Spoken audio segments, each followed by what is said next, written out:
ప్రార్థన చేసుకుందాం. మహాపరిశుద్ధుడా, ప్రేమ కలిగిన మా పరలోకపు తండ్రి, నీ బంగారు పాదములకు స్తుతులు స్తోత్రాలు చెల్లించుకుంటున్నాం నాయన.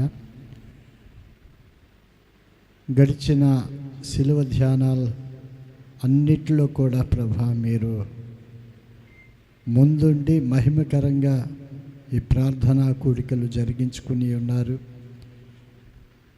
మరి ఒకరోజు మాకు మీరు ఇచ్చిన ఈ బహుమానాన్ని బట్టి మీ పాద సన్నిధానంలో మేము కూడుకుని మిమ్మల్ని స్తుతిస్తూ ఘనపరుస్తూ మహిమపరుస్తూ ఉండగా మా మధ్య మీరుండండి స్వామి, మాతో మీరుండండి.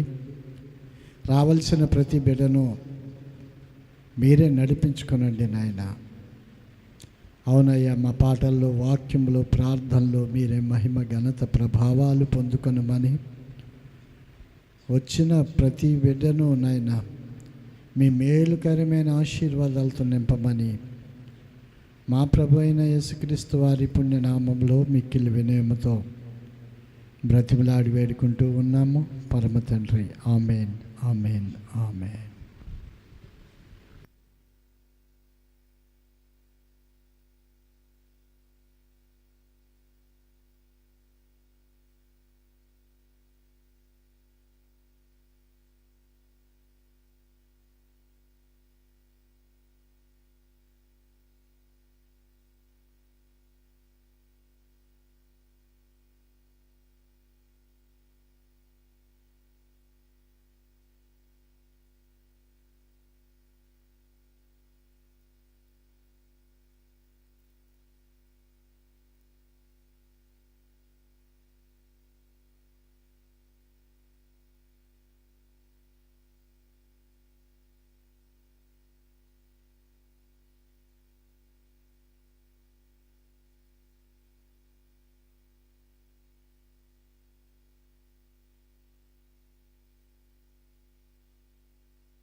హల్లెలూయా, హల్లెలూయా, హల్లెలూయా, హల్లెలూయా.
రక్తం చిందింపకుండా పాప క్షమాపణ లేనేలేదు.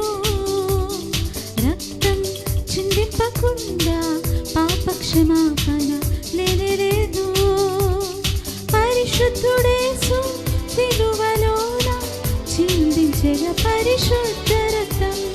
పరిశుద్ధుడేసు సిలువలోన చిందించెగ పరిశుద్ధ రక్తం. రక్తం చిందించకుండా పాప క్షమాపణ లేనే లేదు. యేసు రక్తమే శుద్ధి చేయును, పాపమెల్లను కడిగి వేయును. రక్తం చిందించకుండా పాప క్షమాపణ లేనే లేదు. రక్తం చిందించకుండా పాప క్షమాపణ లేనే లేదు.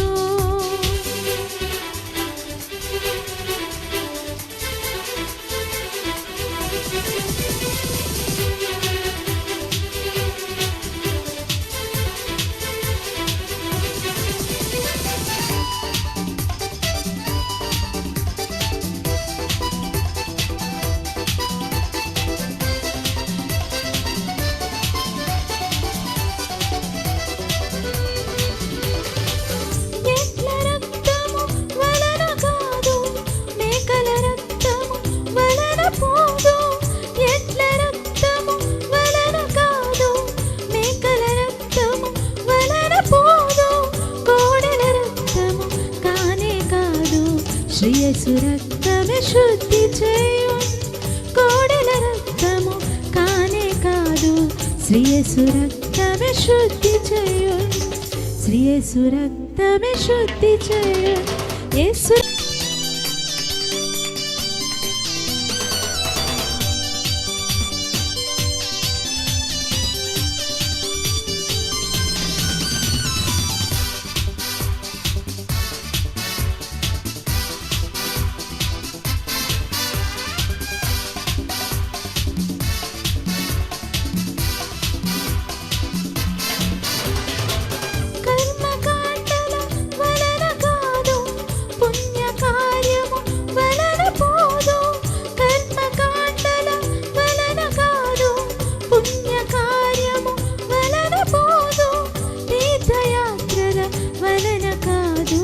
శ్రీ యేసు రక్తమే రక్షించెను, తీర్థం చిందింపకుండా పాప క్షమాపణ లేనే లేదు.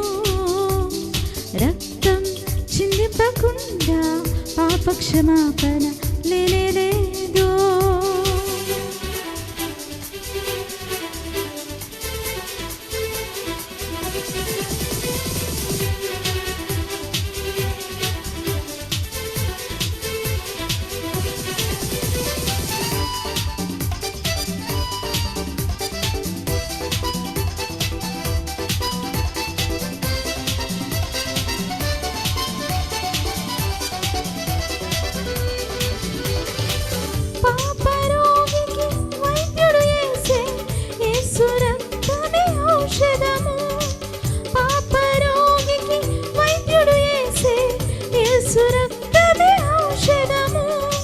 సకల రోగుల బాగు చేయును శక్తి కలిగిన యేసు రక్తం. సకల రోగుల బాగు చేయును శక్తి కలిగిన యేసు రక్తం. శక్తి కలిగిన యేసు రక్తం.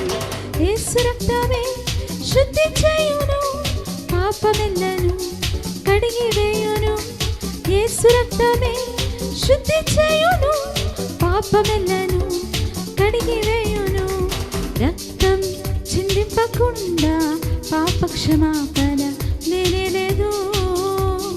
రక్తం చిందింపకుండా పాప క్షమాపణ లేనే లేదు.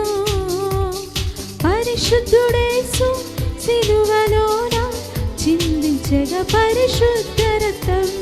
పరిశుద్ధుడేసు సిలువలోన చిందించగా పరిశుద్ధ రక్తం. యేసు రక్తమే శుద్ధి చేయును, పాపమెల్లను కడిగి వేయును. యేసు రక్తమే శుద్ధి చేయును, పాపమెల్లను కడిగి వేయును. హల్లెలూయా.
దేవుని స్తోత్రం. హల్లెలూయా. సిలువలో సిలువలో సిలువలో నా ప్రభువా, శ్రమలలో శ్రమలలో శ్రమలలో నలిగేవా.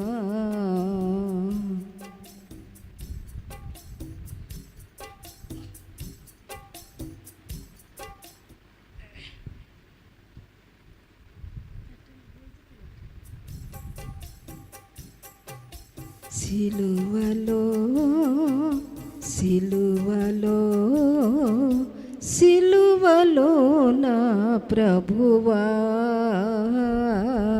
శ్రమలలో శ్రమలలో శ్రమలలో నలిగేవా. సిలువలో నీమేను నిలిచెను మేకులతో, బరువుతో నీ తలపు, బరువుతో నీ తనువు ఒరిగెను వేదనతో.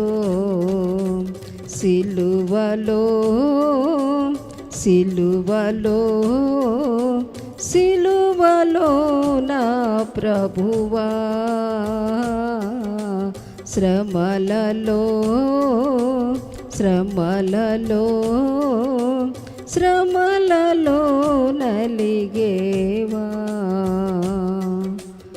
ముళ్ళతో నీ మకుటం అల్లెను నీ తలపై, చిరకతో నీ దాహం తీర్చెను ఈ లోకం. చిరకతో నీ దాహం తీర్చెను ఈ లోకం. సిలువలో సిలువలో సిలువలో నా ప్రభువా, శ్రమలలో శ్రమలలో శ్రమలలో నలిగేవా. ప్రక్కలో బళ్ళముతో గ్రక్కున పొడిచితిరా, రక్తమే చిందేను శాంతమే మిగిలేను.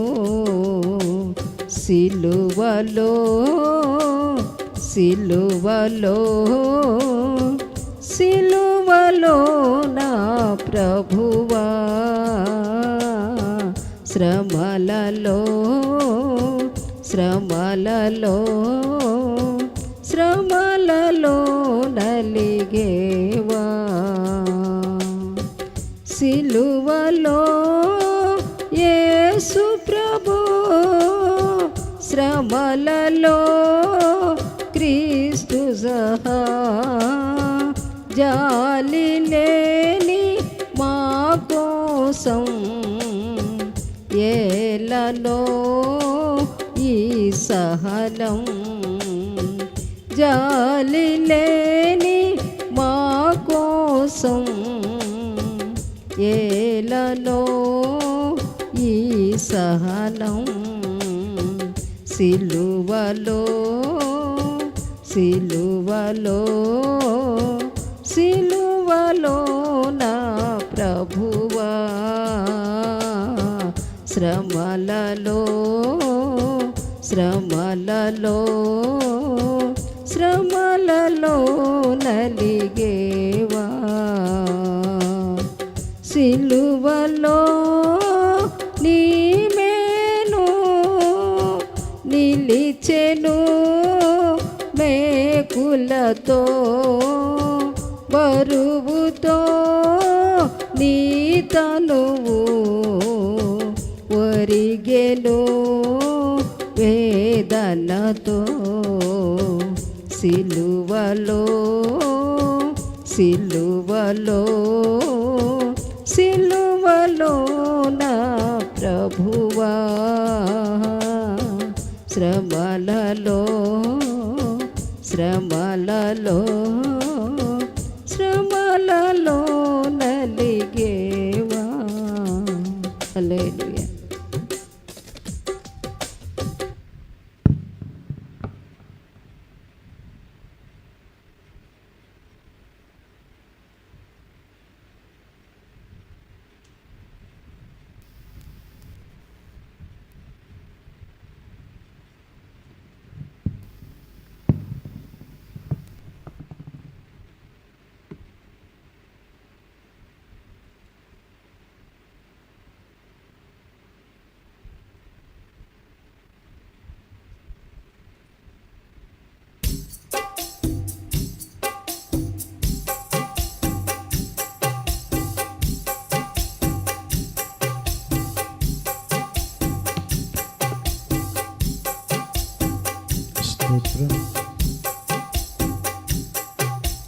కరుణలేని లోకమా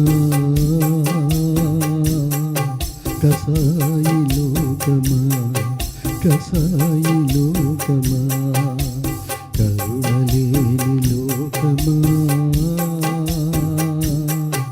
కసాయి లోకమా కసాయి లోకమా బలి పశుగ ప్రభు యేసుని సిలువేసిన లోకమా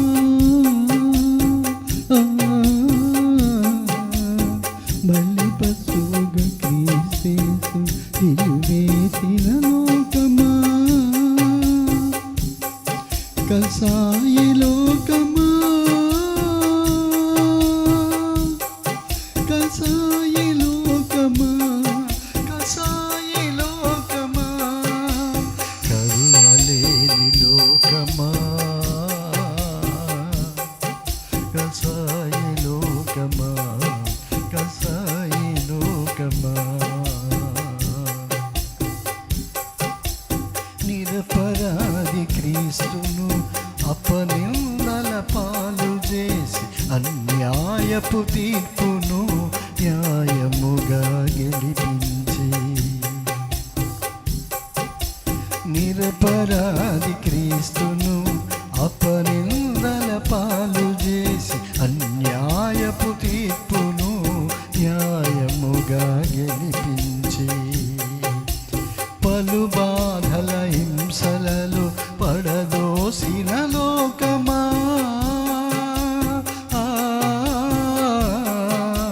పలు బాధల హింసలలో పడద్రోసిన లోకమా కసాయి లోకమా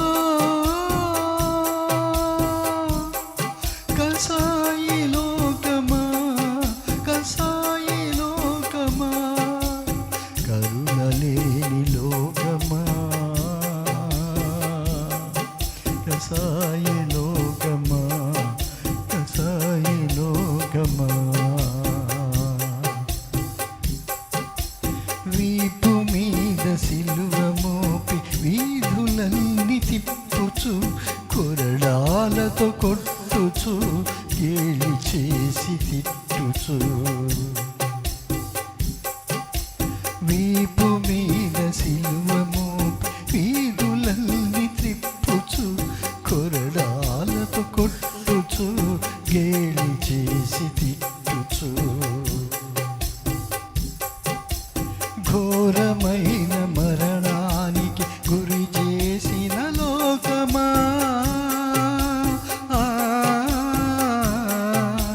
ఘోరమైన మరణానికి గురి చేసిన లోకమా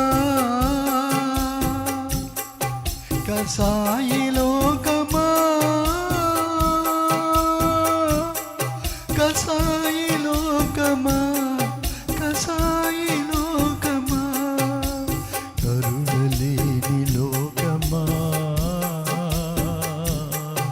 కసాయి లోకమా కసాయి లోకమా కరుణలేని లోకమా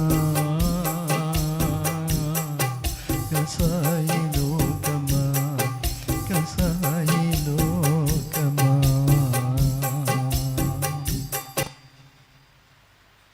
హల్లెలూయా.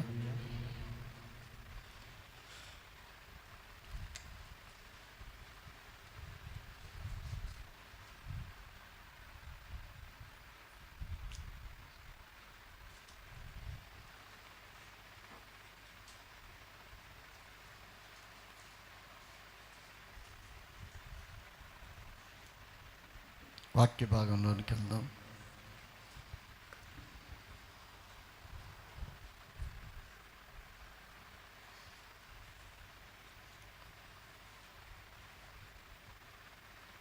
మార్కు సువార్తలో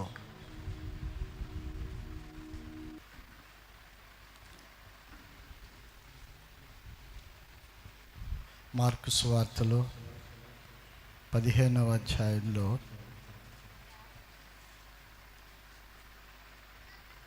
6వ వాక్యము.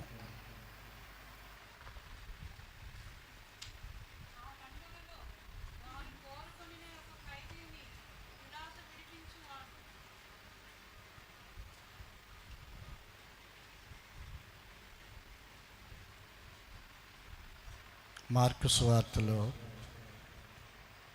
వ్రాయబడిన మాటలు చదువుకుందాం. ఆ పండుగలో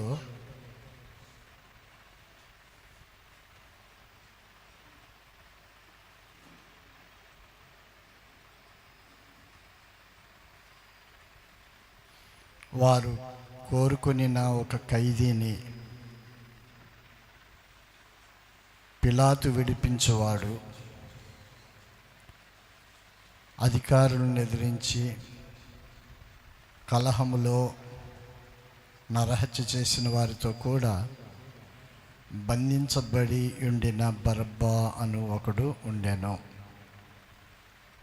జనులు గుంపుగా కూడి వచ్చి అతడు అది వరకు తమకు చేయుచూ వచ్చిన ప్రకారం చేయవలనని అడగగా ప్రధాన యాజకులు అసూయ చేత యేసును అప్పగించిరని పిలాతు తెలుసుకుని, నేను యూదుల రాజును మీకు విడుదల చేయగోర్చున్నారా అని అడిగాను.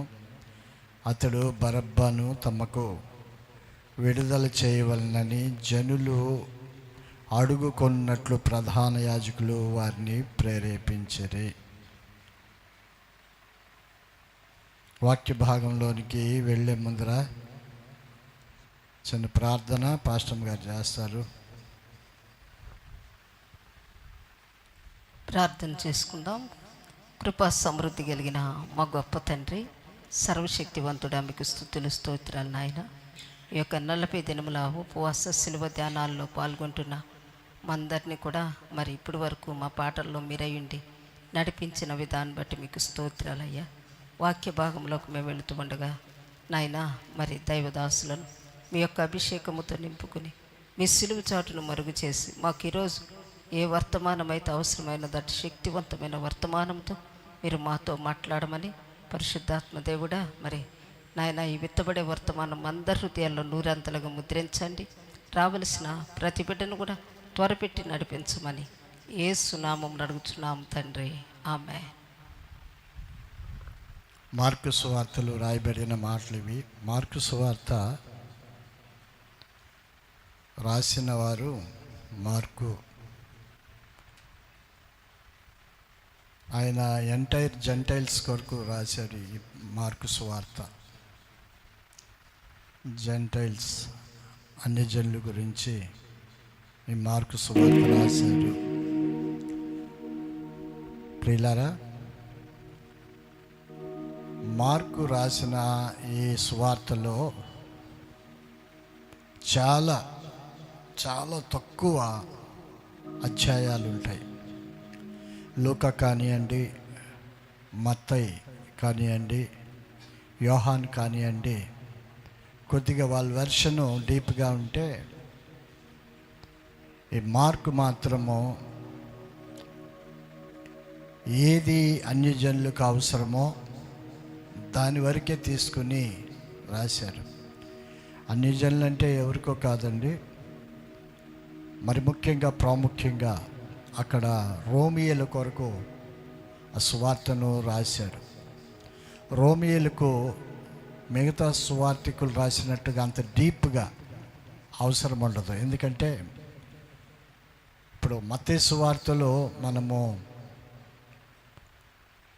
ఆ ఆదాము దగ్గర నుంచి యేసు ప్రభు జనన విధానం దాకా రాసుకుంటూ వచ్చారు. వాళ్ళ పేర్లు అవన్నీ కూడా పలానా ఆయన దగ్గర నుంచి ఈయన, ఈయన దగ్గర నుంచి ఈయన, ఈయన దగ్గర నుంచి ఈయన, వాళ్ళ అబ్బాయి ఈయన, వాళ్ళ అబ్బాయి ఈయన, వాళ్ళ కుమారుడు ఈయన అన్నట్టుగా రాసుకుంటూ వచ్చారు. ఎందుకు అంటే మత్తయి రాసిన విధానము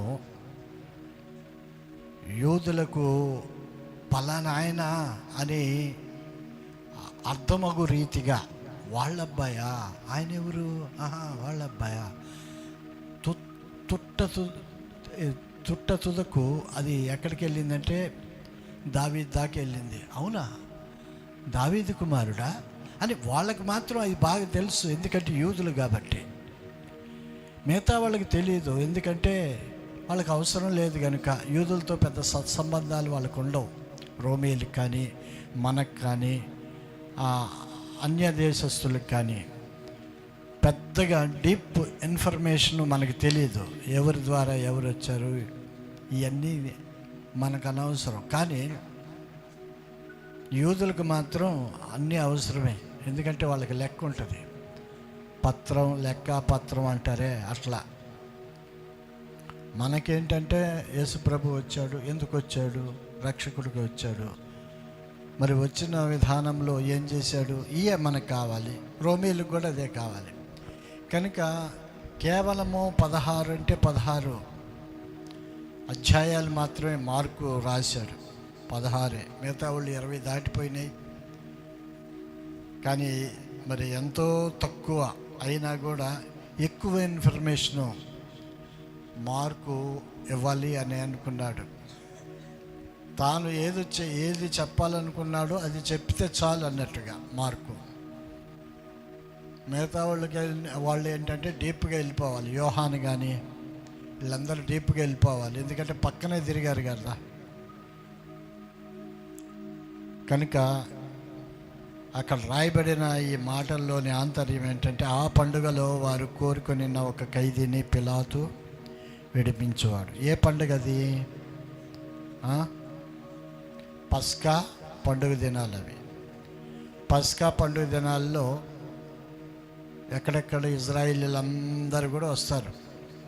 అక్కడ యెరూషలేము అంతా కూడా ఇజ్రాయెల్తో నిండిపోయి ఉంటుంది, తిరుగుతూ ఉంటారు. అది చాలా రోజుల పండుగ అది. కనుక ఆ పండుగ దినాల్లో ఒక ఖైదీని, అంటే మంచి ఖైదీ, అంటే ఖైదీల్లో మంచి వాళ్ళు ఉంటారంటే గుణము మార్చుకున్న వాళ్ళు, మనసు మార్చుకున్న వాళ్ళు ఉంటారు కదా. ఆ ఖైదీలను, అటువంటి ఖైదీలని విడిపించటము ఆనవాయితీ వాళ్ళకి. మనకు కూడా అదే ఆనవాయితీ ఉంటుంది. మన భారతదేశంలో కూడా కొంతమందిని ఆగస్టు 15వ తారీఖున కొంతమంది ఖైదీలని విడిపిస్తారు, జీవిత ఖైదీలని విడిపించటం ఆనవాయితీ, ఎందుకంటే వాళ్ళ ప్రవర్తన విధానాలను బట్టి. కానీ ఇక్కడ చూస్తే బరబ్బా ప్రవర్తన గురించి కాదు విడిపించింది. అక్కడ యేసు ప్రభు ఉన్నారు, బరబ్బా కూడా ఉన్నారు. అంత భయంకరమైన వ్యక్తి బరబ్బా. ఆయన చూడగానే ప్రజలకు ఖచ్చితంగా ఆయన సిలువేయాలి అని అంతకు ముందర తీర్మానం చేసుకున్నారు. అంత ముందర అయిపోయింది బరబ్బాకి జడ్జిమెంట్. బరబ్బాతో పాటు 2 ఫాలోవర్స్కి, ఇద్దరికి, మొత్తం 3కి అది ఓకే అయిపోయింది. కానీ ఇప్పుడు యేసు ప్రభు మధ్యరాత్రిలో పట్టుబడిన తర్వాత, ఆయన తీసుకుని వచ్చిన తర్వాత ఒక ఆప్షన్ పెట్టారు. అది కూడా ప్రజలకే పెట్టారు, ఎవరు కావాలి. ఎవరిని కోరుకుంటారు అంటే పిలాతు అనుకోవటం ఏంటంటే ఖచ్చితంగా బరబ్బానే సిలువ వేయాలి అంటారు అన్నట్టుగా అనుకున్నాడు. కానీ ఇక్కడ అంతా కూడా తారుమారైపోయింది. వాళ్ళ కోరిక యేసును సిలువ వేయండి, బరబ్బాను విడుదల చేయండి. ఆయన గురించి రాస్తూ అధికారులను ఎదిరించి కలహములో, కొట్లాటలో, నరహత్యల్లో వాళ్ళతో చేసిన వారితో కూడా బంధింపబడి ఉన్న బరబ్బా అని ఒకడు ఉంటాడు అని వ్రాశారు ఆయన గురించి. మరి జనులు గుంపులుగా కూడి వచ్చి అతడు అది వరకు తమకు చేయించు వచ్చిన ప్రకారం చేయవలనని అడగ్గా, ఇప్పుడు జనము అంతా కూడా ఫుల్గా ఉన్నారు. ఇదివరకు చేసినట్టుగానే ఆయన్ను సిలువేసేయండి అని అంటారేమో అని అనుకున్నారు. కానీ ఇప్పుడు అంటలా. ఎందుకని అంటలేదంటే అక్కడ ఒక ప్రధాన యాజకులు అసూయ చేత ప్రేరేపిస్తున్నారు ప్రజల్ని. బరబ్బాను విడుదల చేయమని చెప్పండి, అరవండి అంటున్నారు. వాళ్ళు ప్రేరేపిస్తున్నారు. ఎందుకు వాళ్ళకి అంత కోపం అంటే అసూయ. యేసు ప్రభువుకి ఆయనకున్న ఫాలోయింగ్ వేరుగా ఉంటుంది. ఆయన ఎక్కడికి వెళ్తే అక్కడ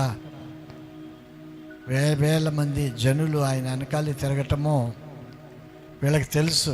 కనుక అసలు ఆయన్నే తీసేస్తే ఇంక జనము ఖచ్చితంగా మళ్ళీ ఎక్కడికి రావాలి, వీళ్ళ దగ్గరికే రావాలి. కనుక బరబ్బాను విడుదల చేయవలనని జనులు అడుగునట్లుగా ప్రధాన యాజకులు వారిని ప్రేరేపించిరి. అందుకు పిలాతు, అలాగైతే యూదుల రాజును మీరు చెప్పు వానిని నేనేమి చేయదునని మరలా వారిని అడిగాను. వారు వానిని సిలువ వేయమని మరలా కేకలు వేసిరి. వినండి,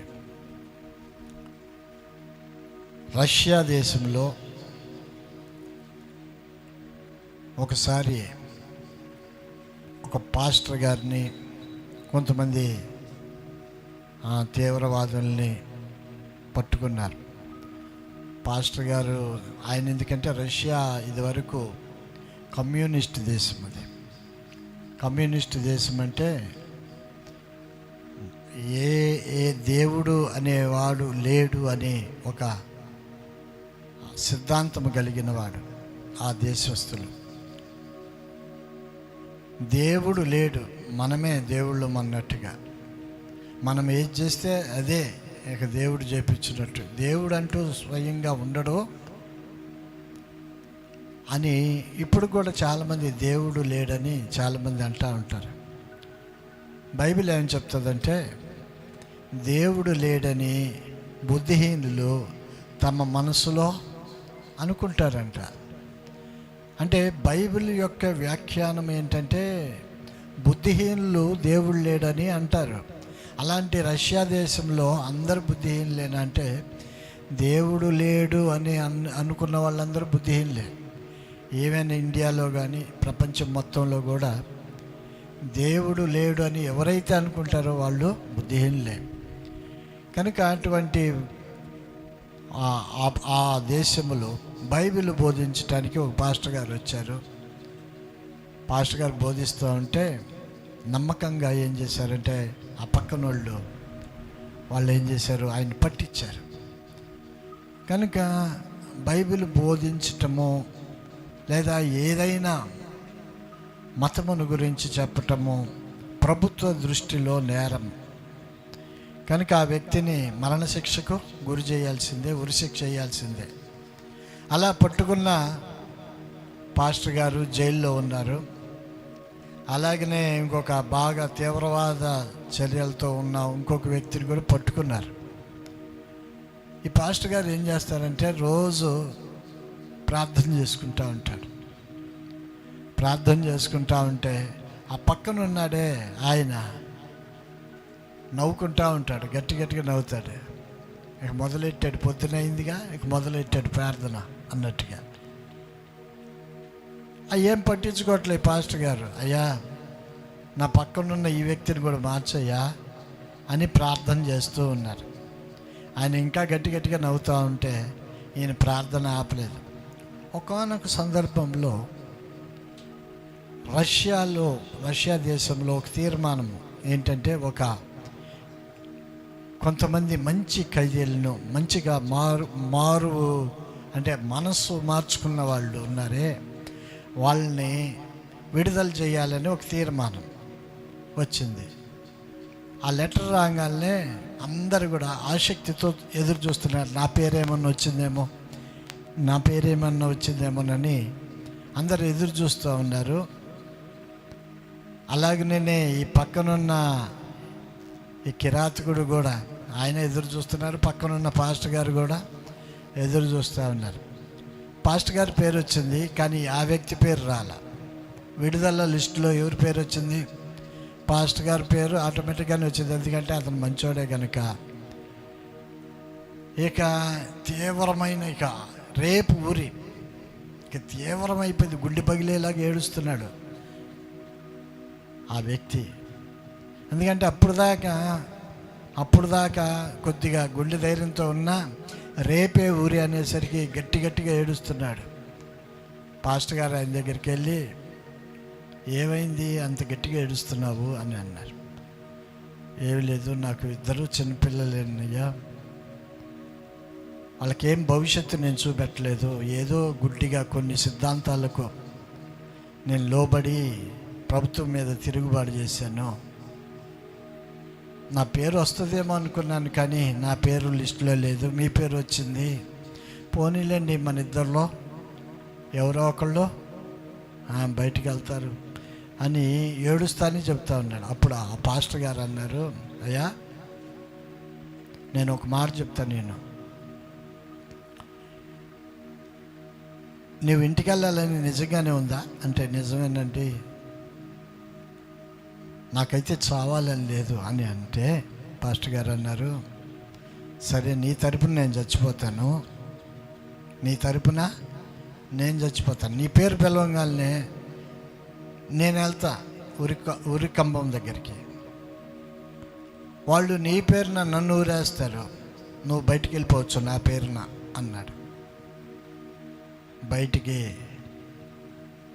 ఆ మాట ఈయనకి ఆనందం కలిగిన కొంచెం దుఃఖం వేసింది, బాధ వేసేసింది. నా కొరకు ఒకళ్ళు మరణించాలి అని ఏడుస్తానే బయటికి వెళ్ళిపోయాడు. బయటికి వెళ్ళి కరెక్ట్గా ఆ కొయ్య దగ్గరికి, ఊరి కొయ్య, ఆయన పేరు పిలవగానే ఈయన నడుచుకుంటూ వెళ్తున్నప్పుడు దుఃఖం ఆగలేదు. ఇక హృదయంలో ఆవేదనతో నా కోసం ఆ పాస్టర్ గారు చనిపోతున్నారు అనే ఆ వేదన కలిగింది. వెంటనే దేవుని ప్రేమ ఏంటో ఆయనకి అర్థమైపోయింది, బోధపడింది. ఆయన చేసుకున్న తీర్మానం ఏంటంటే, ఆయన ఏ పరిచర్య అయితే ఆయన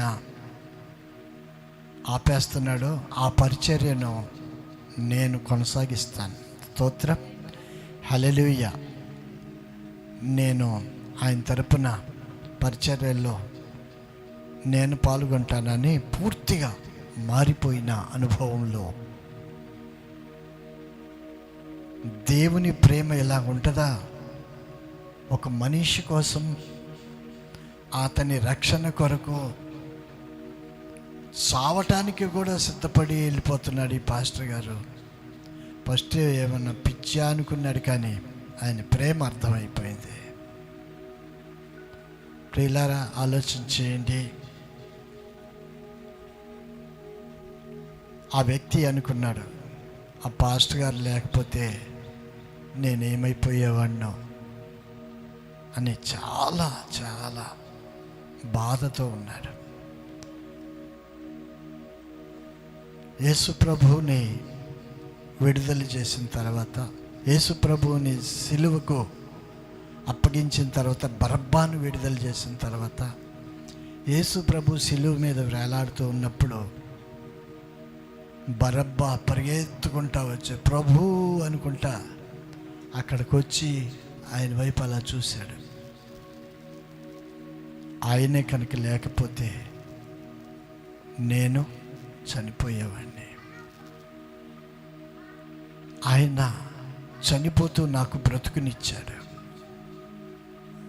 ఈ రోజున మనకు కూడా అంతే. ఆయన మన కొరకు చనిపోయి మనకు జీవాన్ని ఇచ్చాడు. అది కూడా ఏదో కొన్నేళ్ళు బ్రతికి చచ్చిపోయేది కాదు, నిత్య జీవాన్ని ఇచ్చాడు. స్తోత్రం, హల్లెలూయా. కనుక ఈ మర్మము అందరికీ అర్థం కాదు. కొన్నేళ్ళ తర్వాత జీవితం లేదని చాలామంది అనుకుంటూ ఉంటారు. తర్వాత ఎవరు చూశారులే అని అనుకుంటారు. కానీ నిజమే ప్రియులారా,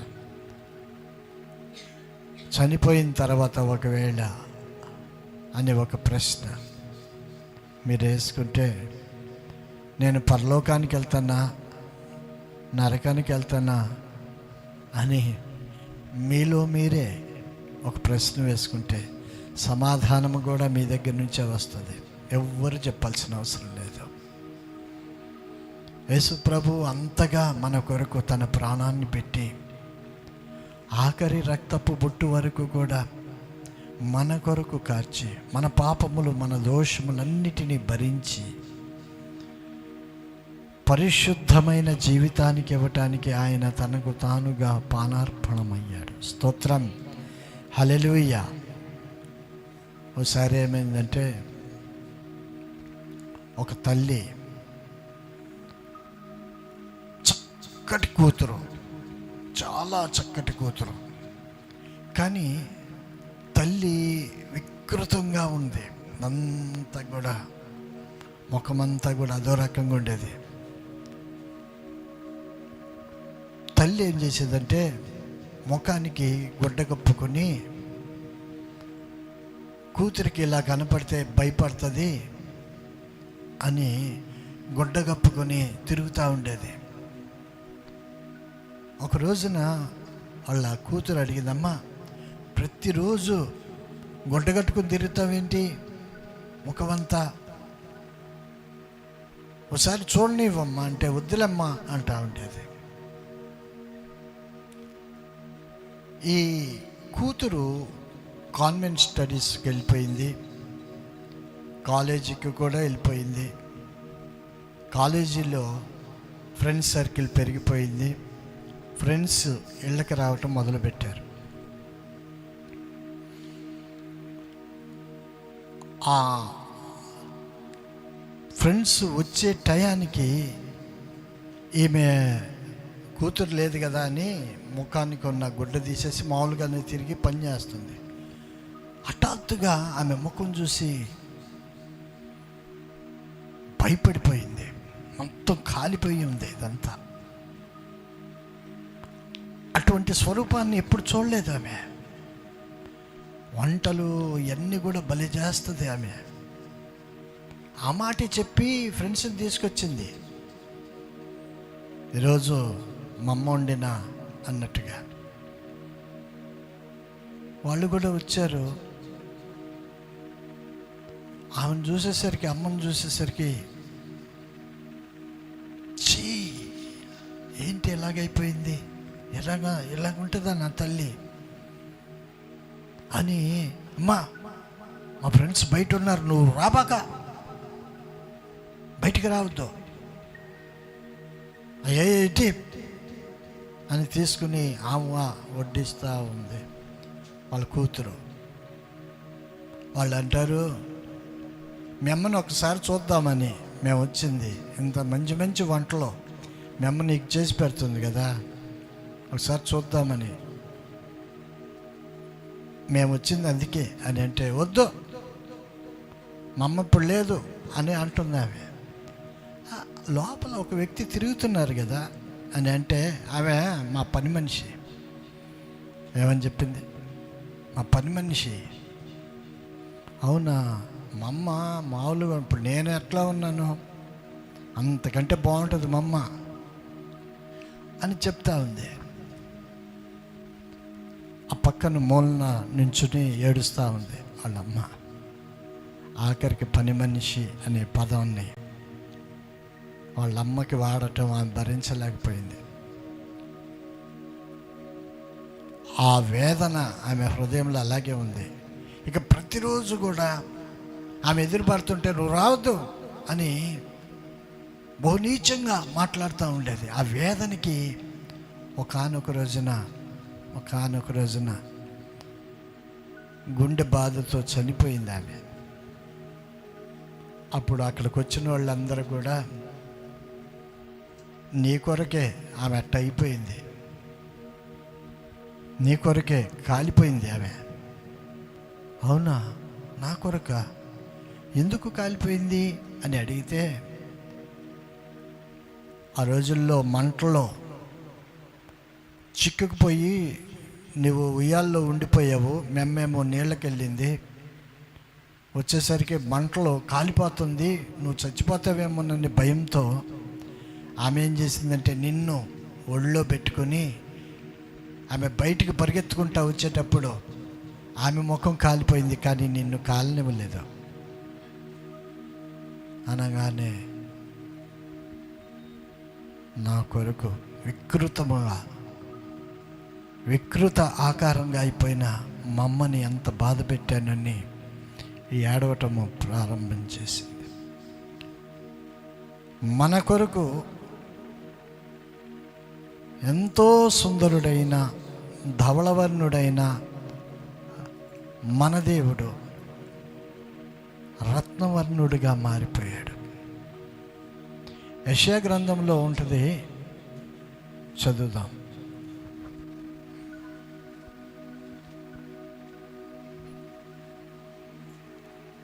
యెషయా గ్రంథం చదువక్క 53.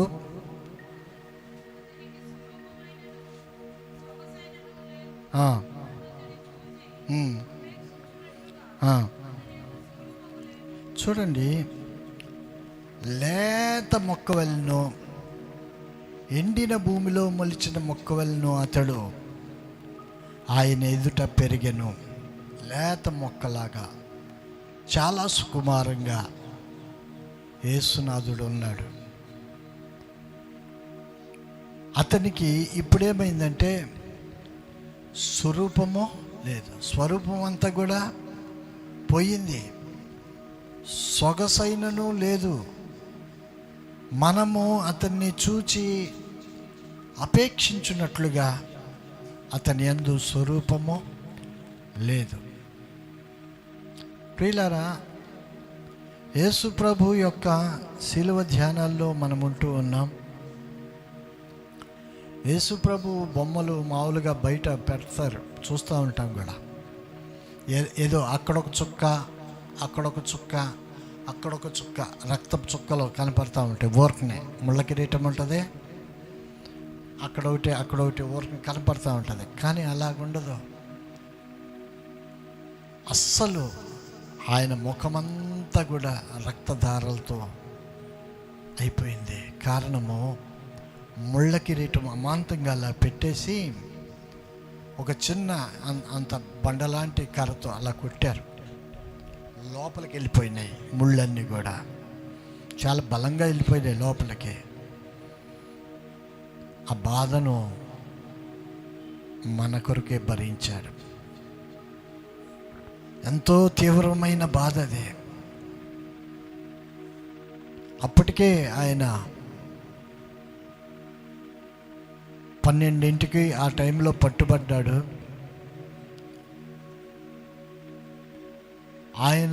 ఆయన ఎంతో బలహీనమైపోయాడు. కొట్టి కొట్టి కొట్టి కొట్టి కొరడా దెబ్బలతో కొట్టినప్పుడు శరీరం అంతా కూడా ఊడిపోయింది. ఎక్కడికక్కడ అలా కట్టేసి అలా పెట్టి అలా కొడుతూ ఉన్నప్పుడు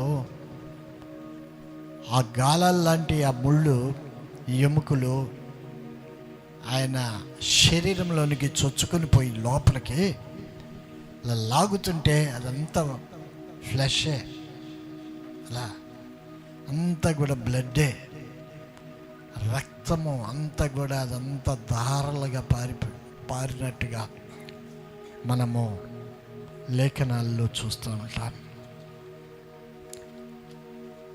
అంత తీవ్రంగా ఆయనను హింసించారు, ఎంతో తీవ్రంగా కొరడాలతో కొట్టారు. యోహాను 19:2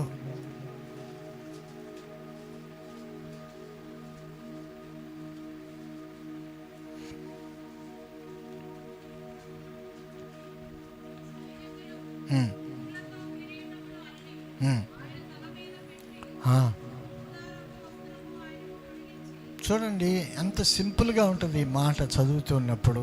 సైనికులు ముండ్లతో కిరీటం మళ్ళీ ఆయన తల మీద పెట్టి ఊదారంగు, అంతే, ఊదారంగు వస్త్రమును ధరింపజేశారు.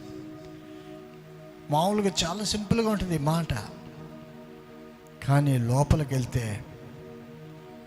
అది చాలా భయంకరమైన వేదనతో కూడిన బాధ. అది లోపలికి ఎలాగా ముళ్ళ కిరీటం తల మీద ఇలా పెట్టేస్తే, అదిమితే లోపలికి వెళ్ళిపోతే అంతా కూడా చివ్వున రక్తం అలా చిందించి కొట్టి ముఖము మీద నుండి అలాగ కారిపోతూ ఉన్నప్పుడు ఆ బాధ భరించరాని బాధ అది.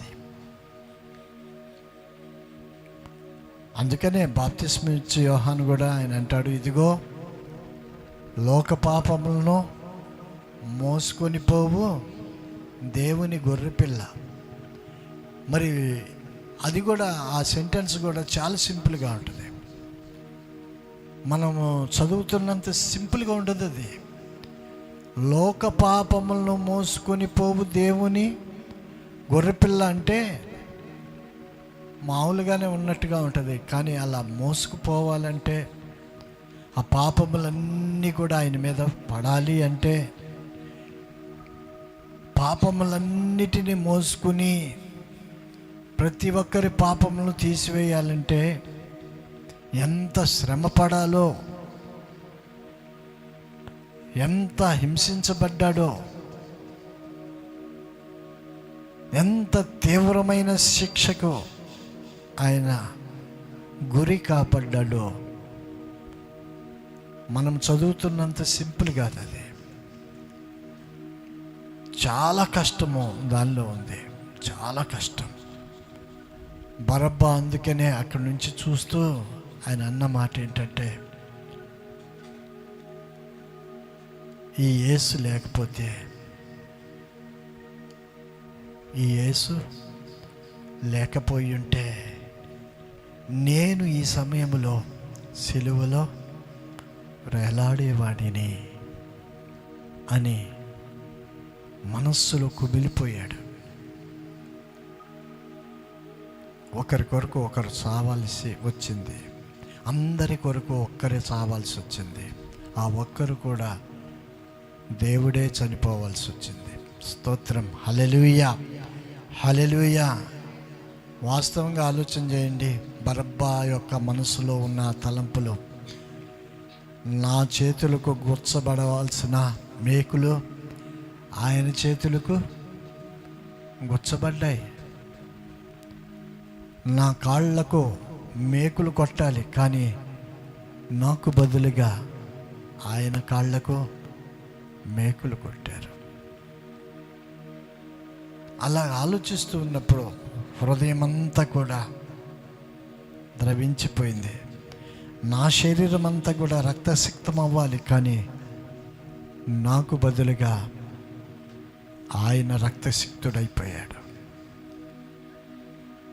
పాపినైన నా కోసం, నా విడుదల కోసం దేవుడే స్వయంగా ఆయన చర్య తీసుకుని నా కోసము బలి అయ్యాడు. ఆయనే లేకపోతే నేనేమైపోయి ఉండేవాడినో అని అనుకున్నాడు బరబ్బా. ఈ రోజున మరి మన తలంపులు ఎలాగున్నాయి, మన ఆలోచన విధానాలు ఎలాగున్నాయి? ఆయనే లేకపోతే మనం ఇప్పుడు పరిశుద్ధులముగా పిలువబడతామా? ఇప్పుడు ఉన్నంత ఫ్రీగా ఉండగలమా? పాపములోనే ఉంటూ పాపిష్టి జీవితం జీవిస్తూ నరకములోనికి వెళ్ళటానికి ఫిక్స్ అయిపోయారు జనులందరూ కూడా. వాక్యంలో ఏముంటుందో తెలిసిన, ఏ భేదమును లేదు, అందరూ పాపము చేసి దేవుడు అనుగ్రహించే మహిమను పొందలేకపోతూ ఉన్నారు. అందరి కోసం, అందరి పాపముల నిమిత్తము యేసునాథుడు ఈ లోకములోనికి వచ్చాడు. హల్లెలూయా. ఈ యేసే లేకపోతే నా బ్రతుకు సిలువ శిక్ష కంటే బహుభయంకరమైన శిక్షలోనికి వెళ్ళాల్సి వచ్చేది. కోట్ల సంవత్సరాలు కాలుస్తూ వేదనకరమైన ఆ ప్రదేశంలోనికి వెళ్ళాల్సి వచ్చేది. ఆయన వచ్చాడు కనుక నాకు ఒక ధైర్యం ఉంది. ఆయనను నమ్ముకున్నాను కనుక నాకు ఒక ధైర్యం ఉంది. ఆయన నా కొరకు, నా తరఫున ఆయన ప్రాణము ఇచ్చాడు కనుక నాకు ఒక ధైర్యం ఉంది. నేను రేపటి రోజున పరిశుద్ధుల పట్టణంలో నేను ఉంటాను. హల్లెలూయా. పరలోకంలో నేను ఉంటాను. అదే నా ధైర్యం. ఈ లోకంలో మనం ఉండేది చాలా స్వల్పమైన కాలమే. 60 సంవత్సరాలు. సంవత్సరానికి 365 రోజులు. 10 సంవత్సరాలకి 3652 రోజులు అనుకోండి. 10 సంవత్సరాలకి 100 సంవత్సరాలకి 36,000. అంతే కదా? 36,000నా? కనీసం 1,00,000 రోజులు కూడా బతకమా మనం? బతుకుతామా బతకమా? ఉందా ఛాన్స్ అసలు? 1,00,000 రోజులు అంటే ఎన్ని సంవత్సరాలు బ్రతకాలి? 100 సంవత్సరాలకి ఎంత? 36,000 కదా. 37,000 వేసుకోండి పోనీ. ఎంత స్వల్పమైన కాలం ఇది. ఈ స్వల్పమైన కాలంలో దేనికోసము ఆరాటపడుతూ ఉంటాం. మనం ఏదో ఆరాటపడి పొందుకునే లోపున ప్రాణం పోతే ఎక్కడికి వెళ్ళాలి? ఇది కదా సువార్త. నా కోసం పాపమెరుగని క్రీస్తు పాపమయ్యాడు. నా పాపములు ఆయన మీద వేసుకున్నాడు గనుక ఆయన పాపమైపోయాడు. నన్ను పరిశుద్ధునిగా చేయటానికి ఆయన పాపిగా మారిపోయాడు. ఎందుకు అంటే దేవుని యొక్క నీతిని, దేవుని యొక్క పరలోక పట్టణాన్ని నాకు దయచేయటానికి. స్తోత్రం. హల్లెలూయా, హల్లెలూయా.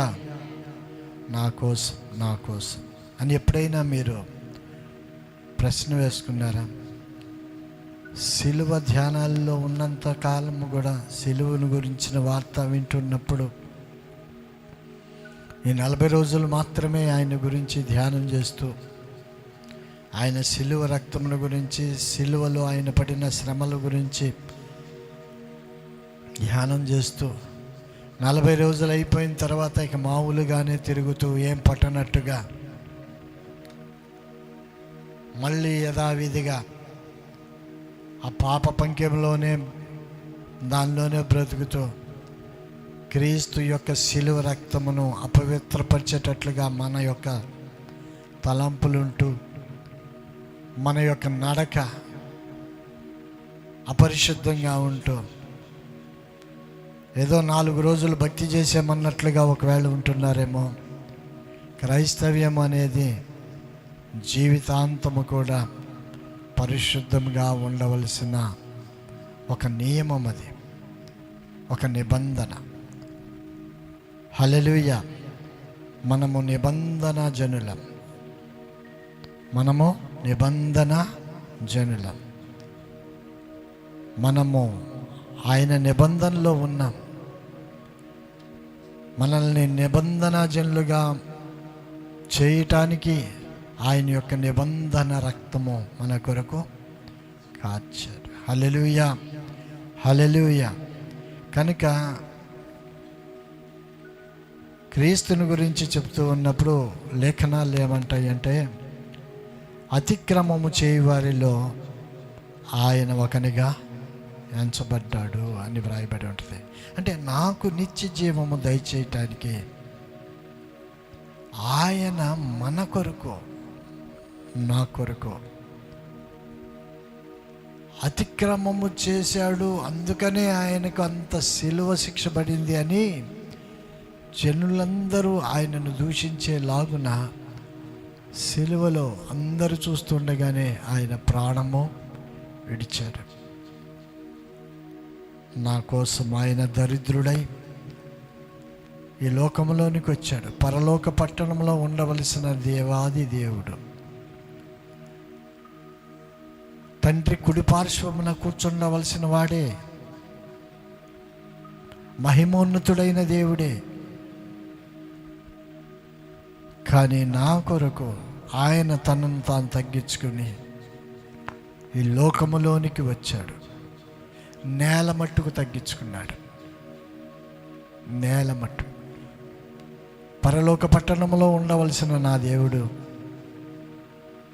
నా కొరకు నేల మట్టుకు తగ్గించుకుని లోకంలోనికి వచ్చాడు. అంతేకాదు, పాపిగా ఆయనకు ఒక ముద్ర వేశారు జనులందరూ. ముద్ర వేయబడ్డాడు. భూమికి భారమైపోయి, పరలోకానికి భారమైపోయి మధ్యలో వేలాడాడు మధ్యవర్తి అయిన యేసు. స్తోత్రం, హల్లెలూయా, హల్లెలూయా. నాకు తన ఐశ్వర్యమును ధరింపజేయటానికి ఆయన దరిద్రునిలాగా ఈ లోకంలోనికి వచ్చాడు. తన ఐశ్వర్యము అంటే ఈ లోక సంబంధమైన ఐశ్వర్యం కాదు, కానీ పరలోక సంబంధమైన ఐశ్వర్యం. ఇప్పుడు మీకు చెప్తుంటే మీకు సరిగా అర్థం కాదు, బోధపడదు. కానీ అక్కడికి వెళ్ళిన తర్వాత అవన్నీ చూస్తున్నప్పుడు నిజంగా మన కళ్ళను మనమే నమ్మలేం. అంత గొప్ప తేజస్సు కలిగిన పట్టణంలోనికి మనల్ని తీసుకెళ్ళాలని ఆయన ఉద్దేశం. స్తోత్రం, హల్లెలూయా. ప్రియులారా, నా ఆలోచన సరళిని చక్కబెట్టడానికి తన తల మీద ముళ్ళ కిరీటము పెట్టబడింది. యోహాను సువార్తలో అదే ఇందాక మనం చదువుకున్నాం 19:2. సైనికులు ముళ్ళతో కిరీటమల్లి ఆయన తల మీద పెట్టారు. ఎందుకు ఆయన తల మీద ముళ్ళ కిరీటం పెట్టారంటే, మన ఆలోచన విధానాలు బాగోలే. ఎప్పుడు కూడా దేవునికి విరోధమైన ఆలోచనలే ప్రతి మనిషి కూడా చేస్తూ ఉంటాడు. ఆయనకు విరోధమైన భావాలతో బ్రతుకుతూ ఉంటాడు. ఇందాకనే చెప్పాను, దేవుడు లేడని బుద్ధిహీనులు తమ హృదయంలో అనుకుంటా ఉంటారు అని. కనుక దేవుడు లేడు, ఎవరూ లేరు అన్నట్టుగానే విచ్చలవిడి పాపం అంత కూడా ప్రబలిపోయింది. విచ్చలవిడి. మీకు తెలుసా ఎంత పాపం అంటే, ఒక స్త్రీ ఆమె భర్తను నిద్రలు మాత్రలు వేసేసి చంపేసి, తెలియకుండానే చంపేసి, ఆ భర్త యొక్క శవాన్ని మూటగట్టుకుని ప్రియుడితో కలిసి తీసుకెళ్తా ఉంది. ఎక్కడికో తీసుకెళ్తుంది, పడేయటానికి, కాల్చేయటానికి. అంటే ఎంత కఠినమైన మనస్సు, ఒక మనిషిని చంపేసేంత ఆమె దరిద్రమైన శారీరకమైన అవసరతల కొరకు ఆమె ఆలోచన సరళి బాగోలా, మనస్సు బాగోలా. నరుని హృదయం కేవలం చెడ్డది అంతే.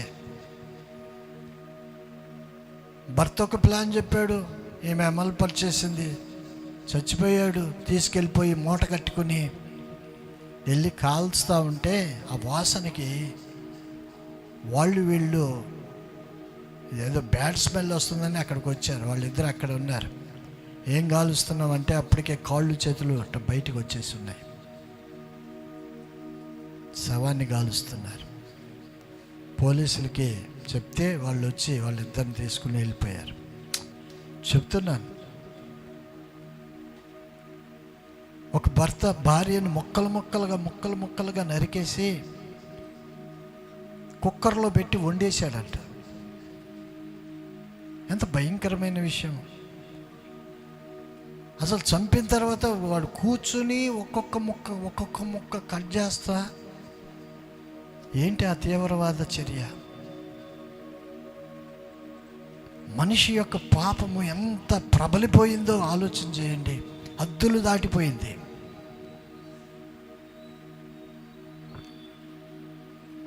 చంపటానికి కూడా వెనుకాడని మనస్తత్వం, తలంపులు. ఆ తలంపుల కొరకు యేసునాథుని యొక్క తలలో ముళ్ళ కిరీటము పెట్టబడింది. లూకా సువార్తలో 19:41 ఒక మాట వ్రాయబడి ఉంటుంది, చదవండి.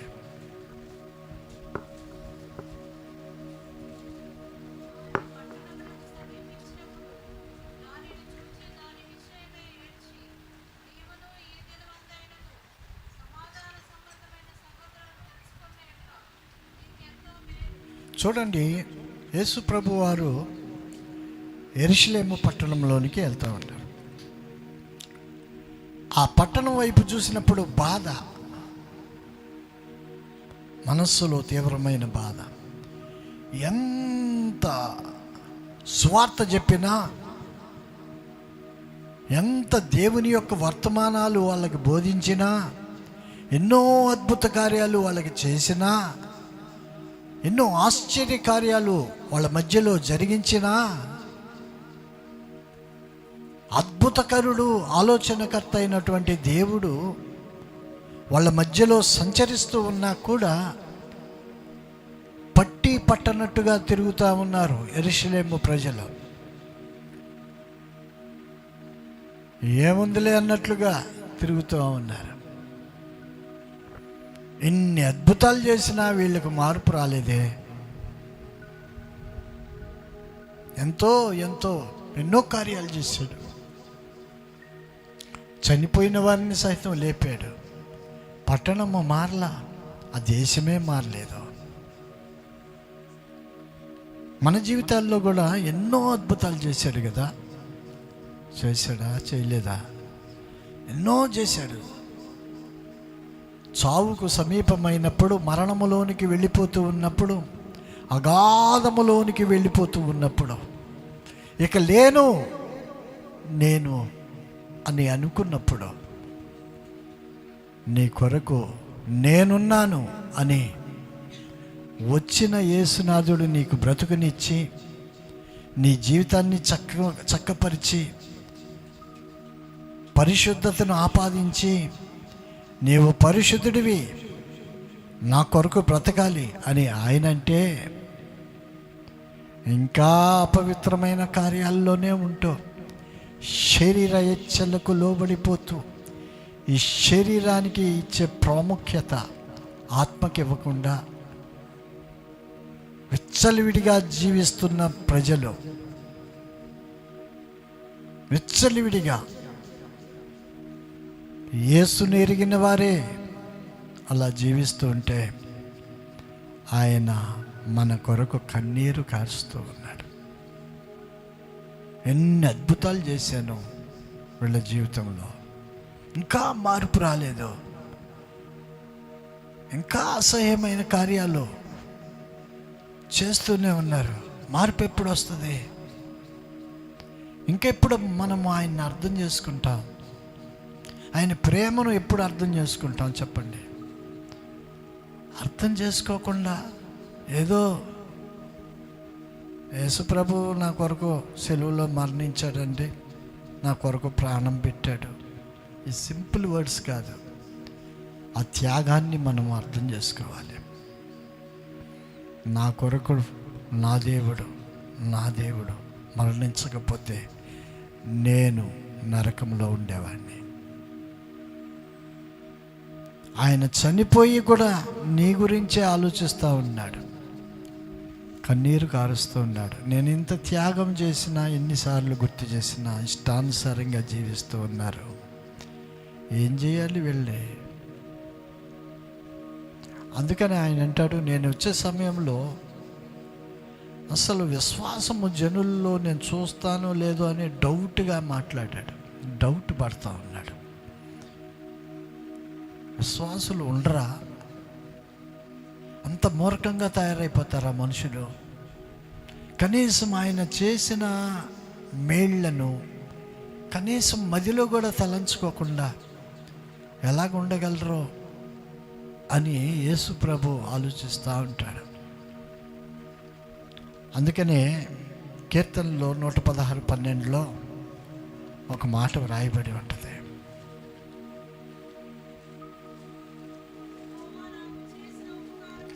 చూడండి, యెహోవా నాకు చేసిన ఉపకారములన్నిటికీ నేను ఆయనకు ఏమీ చెల్లించదను. చూడండి ఎంత మంచి మాట అది. ఆయన ఎన్ని మేళ్ళు చేశాడో, ఎన్ని ఉపకారాలు చేశాడో, లెక్కలేనన్ని ఉపకారాలు చేశాడు. మనము భంగపడకూడదని, బాధపడకూడదని, దుఃఖపడకూడదని, మరణంలోనికి వెళ్ళిపోకూడదని, ప్రతి విషయంలో మనకు కావలసినవన్నీ కూడా అనుగ్రహిస్తూ మనల్ని ఈ రోజున ఒక మనిషిలాగా ఉంచాడు. అంతకు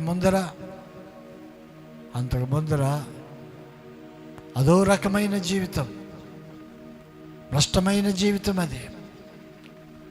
మరి ఇప్పుడు ఎన్ని ఉపకారాలు చేశాడు మనల్ని లేవనెత్తటానికి, మనల్ని కూడా ఒక మంచి స్థితిలో నిలబెట్టడానికి ఆయన ఎన్ని మేళ్లతో మనల్ని నింపాడో. మరి అన్ని మేళ్ళు పొందుకుని కూడా నీవు ఆయన కొరకు ఏమిస్తున్నావు? కనీసం హృదయముని కూడా ఇవ్వలేకపోతున్నావా? హృదయమన్నా మార్పు లేదా హృదయములో? అంటే ఆయన యొక్క మరణము చులకనగా అయిపోయిందా? చులకనగానే భావిస్తున్నావా? ఒకసారి నిన్ను నీవే ప్రశ్న వేసుకో. ఎన్నోసార్లు ఎన్నో మేళ్ళు ఆయన అనుగ్రహించి లేవనెత్తాడు. మరి నీవు ఆయన కొరకు బ్రతకాలి కదా, కనీసం అలా బ్రతుకుతున్నావా? యేసు ప్రభు అంటే నాకు చాలా ఇష్టమండి అంటూ ఉంటారు. చేసేవన్నీ కూడా వ్యర్థమైన పనులు, వేస్ట్ పనులు చేస్తూ ఉంటారు. నిజమైన విశ్వాసము, నిజమైన క్రైస్తవునిగా, నిజముగా మారు మనసు అనుభవం పొందిన క్రైస్తవులుగా ఉండాలి అని ఆయన ఉద్దేశం. నటన వద్దు, నటించొద్దు. నటిస్తే నీకే నష్టం, నష్టపోయేది నీవే. ఆలోచన చేయండి. పరిపూర్ణమైన దేవుని బిడ్డగా నీవెప్పుడు మారుతావు? ఆయన నీ వైపు ఆశగా చూస్తున్నాడు, ఆశగా చూస్తున్నాడు. ఈ శరీరము కేవలం నిష్ప్రయోజనం. ఆత్మ మాత్రమే మనల్ని జీవింపజేసేది. శరీరంలో నుంచి ఆత్మ వెళ్ళిపోయిందా, ప్రాణం వెళ్ళిపోయిందా, ఈ శరీరం ఎందుకు పనికిరాదు.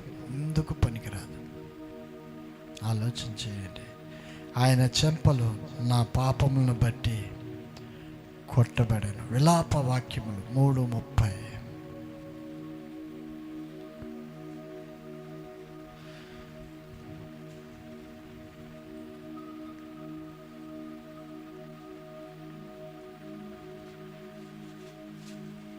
విలాపవాక్యం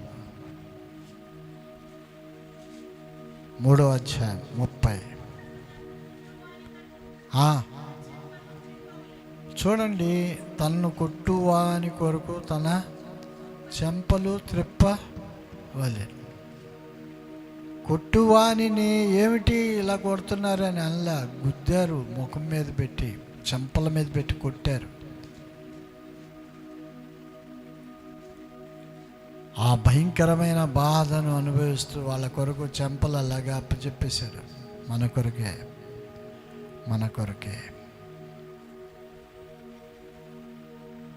కొరకే ఆయన గోజాడాడు.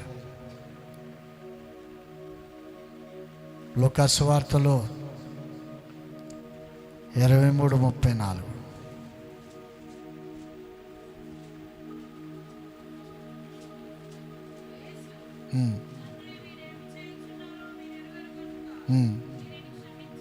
చూడండి, మన కొరకు ప్రార్థన విన్నపం అది గట్టిగా వినిపించిన, తండ్రికి వినిపించిన ఒక ప్రార్థన అది. వీరేమి చేయుచున్నారో వీరెరుగరు, వీరిని క్షమించు. నేను ఒక ప్రశ్న వేస్తాను, నిజంగా మనస్ఫూర్తిగా దాన్ని సమాధానం చెప్పండి. మనం చేస్తున్న ప్రతి చర్య, ప్రతి పని మనకు తెలియకనే చేస్తున్నామా? అంత అమాయకంగా చేస్తున్నామా? నీకు తెలుసుగా అది తప్పని, అది పాపమని తెలుసుగా, ఇలా చేయకూడదని తెలుసుగా. మరి ఏంటి యేసు ప్రభు, వీరేం చేయుచున్నారు, వీరు ఎరగరు. ఏమి ఎరగరు? వీళ్ళు చేస్తున్న దానికి దండన ఎరగరు. రేపు రోజున వాళ్ళు దండన ఉంది నరకంలోనికి. వాళ్ళని క్షమించయ్యా, ఈ నరకంలోనికి వెళ్ళటము నాకు ఇష్టం లేదు. మన కొరకు గోజాడిన దేవుడు, ఆయన భుజం మీద నా పాప భారములు మోశాడు. ఆలోచించేయండి, ఆయన ప్రేమను అర్థం చేసుకోండి. అర్థం చేసుకుంటే మాట్లాడే మాటలో చాలా నమ్రతగా, విధేయతగా మాట్లాడతాం. చేస్తున్న పనులు కూడా ఆలోచించి చేస్తాం. ఇది కరెక్టా, ఇది కరెక్ట్ కాదా?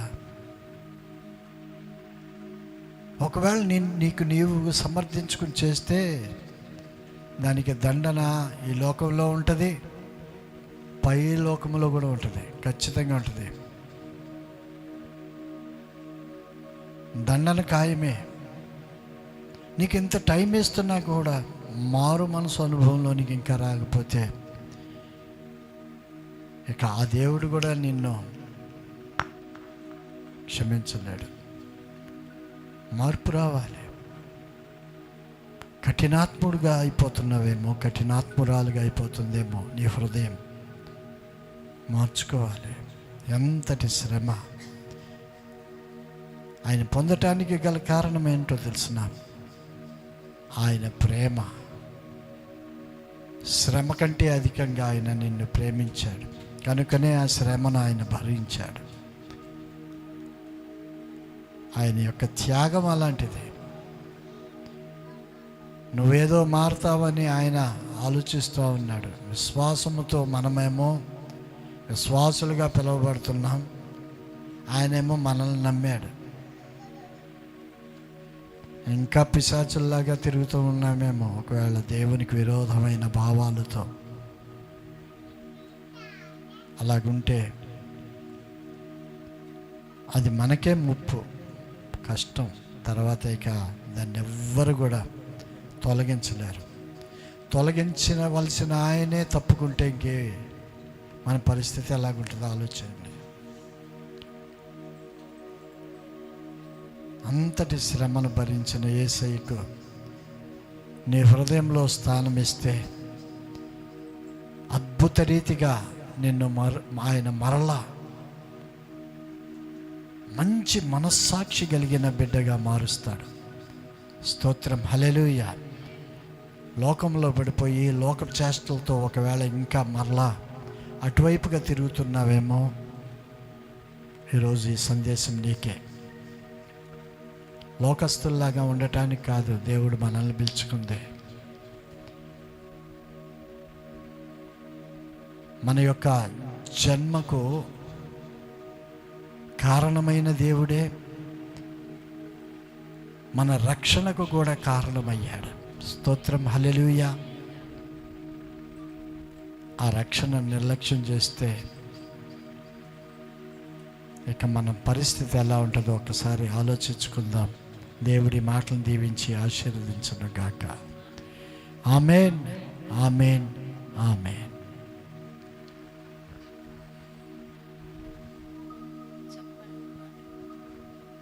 పాట పాడుతూ ఉండగా కానుకలు సమర్పించుకుందాం. పాడుతుందా? నేర్చుకున్నారా ఎవరైనా పాట? సరే అక్కరా, నువ్వే పాడే.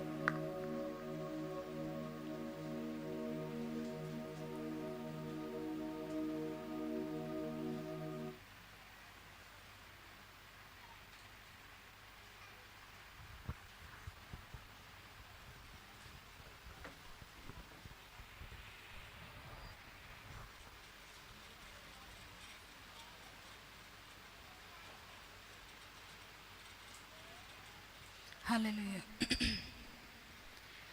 చూడుము గెత్సేమనే తోటలో నా ప్రభువు పాపిని నాకై విజ్ఞాపన చేసేది ధ్వని వినబడుచున్నది. పాపిని నాకై విజ్ఞాపన చేసేది ధ్వని వినబడుచున్నది.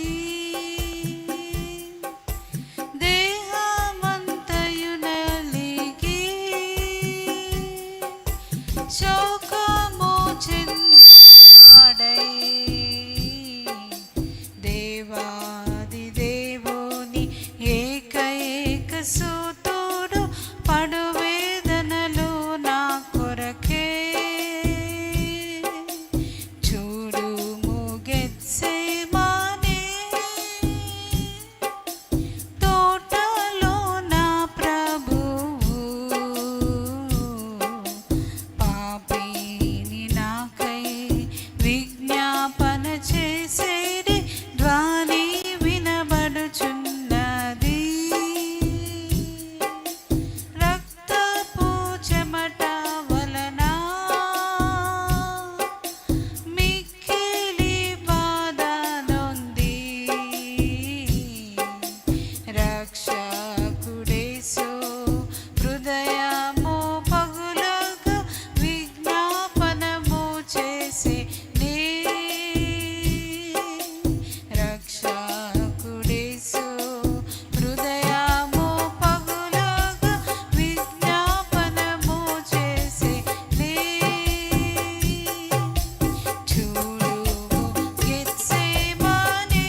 పాటలు నేర్చుకునే టైం కూడా మీకు ఉండట్లేదా?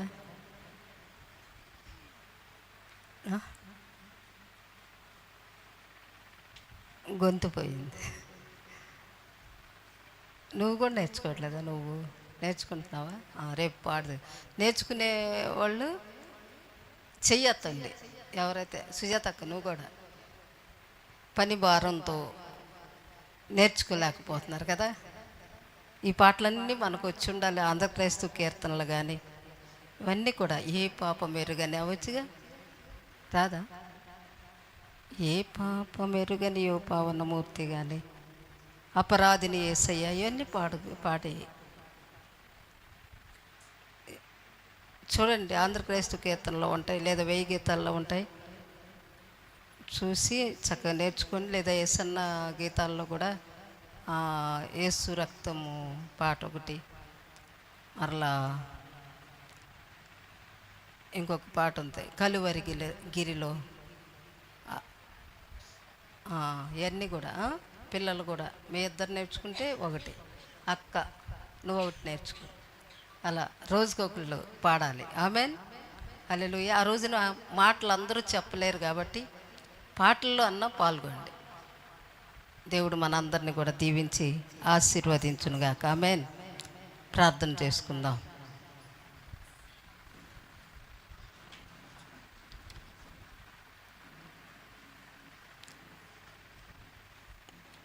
ఎందులకో నాపై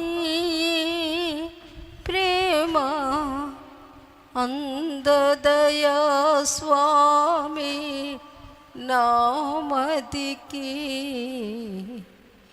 ఎందులకో నాపై ప్రేమ అందదయా స్వామి నామదికి, అందులకే భయమొందితిని, అందులకే భయమొందితిని, బాసిల్లెను సిలువలో పాపక్షమా, యేసు ప్రభుని దివ్యక్షమా, బాసిల్లెను సిలువలో పాపక్షమా. కలువరి సిలువలోని విలువలు గుర్తెరిగి ఈ 40 దినముల ఉపవాస ధ్యానాల్లో కలువరి సిలువను గూర్చిన ఆ ధ్యానమును మనము ధ్యానిస్తూ ప్రభు పాదాల చెంతన మనందరము కూడా ఒక చిన్న మందగా కూడుకుంటూ ఉండగా, ఎక్కడైతే 2-3 కూడి నా నామంలో ప్రార్థిస్తారో అక్కడ నేను ఉంటానని సెలవిచ్చిన మన గొప్ప దేవుడు మన మధ్యలో ఉండి ఈ 40 days ఫాస్టింగ్ ప్రేయర్స్లో రోజుకొక శక్తివంతమైన వర్తమానముతో మన హృదయాలు దేవుడు బలపరుస్తూ మన అంతరంగాలను దిద్దుకునేటట్టుగా, ఒకవేళ ఆత్మీయతలో జారిపోయిన స్థితిలో ఉంటే మరలా ఎక్కడైతే నువ్వు పడిపోయావో అవన్నీ దేవుడు నీతో మాట్లాడుతూ ఉన్నప్పుడు ప్రభు తట్టు తిరిగే విధానం చక్కగా 40 దినాలు పశ్చాత్తాపపడే దినాలు, పశ్చాత్తాపడి ప్రభు తట్టు తిరిగి ఆత్మలో ఎదిగే దినాలివి.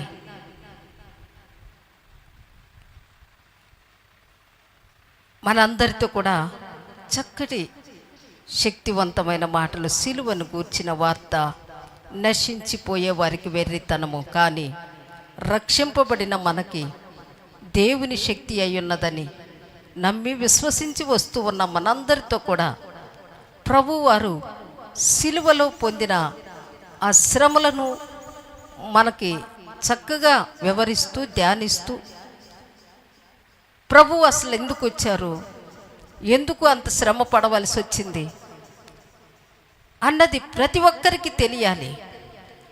శిలువ మరణం ఎందుకు పొందవలసి వచ్చింది? ఇవన్నీ కూడా చక్కగా ఒక్కొక్క రోజు ఒక్కొక్క శక్తివంతమైన వర్తమానంతో మన హృదయాలు దేవుడు బలపరుస్తూ ఉన్నారు. ఈరోజు చక్కగా మరి మనము ప్రభు కొరకు జీవించాలి అని, ప్రభు మన కొరకు పరలోక మహిమను విడిచి భూలోకానికి వచ్చి కలువరి శిలువలో మన కొరకు అనేక శ్రమలు అనుభవించి మన కొరకు ప్రాణం పెట్టిన దేవాది దేవుడు మన అందరం కూడా ఆయన చెంతనుండాలన్నది ఆయన యొక్క ఉద్దేశం. బిడ్డల్ని మనం అనుకుంటూ ఉంటాం, మన బిడ్డలు మనతో ఉండాలి అని, మనలాగా ఉండాలి అని, మనం చెప్పిన మాట వినాలి అని మనము ఎంతగానో అనుకుంటాం. అయితే ఈలోక తల్లిదండ్రులమైన మనమే అంతగా బిడ్డల కొరకు ఆలోచిస్తూ ఉంటే, పరమ తండ్రి మనందరినీ సృష్టించి మనందరినీ ఆయన రక్తముతో కడుక్కుని పరిశుద్ధుల సమూహములో మనకి స్థానం ఇచ్చి మనం ఇలాగూ ఉండాలి అని కొన్ని నిబంధనలు దేవాది దేవుడు మనకిచ్చి ఆ నిబంధనల ప్రకారముగా నడుచుకోమని దేవుడు చెప్తూ ఉన్నారు. అయితే ఆ నిబంధనలను ఎవరైతే అతిక్రమిస్తారో అట్టివారు శాపగ్రస్తులు అవుతారు.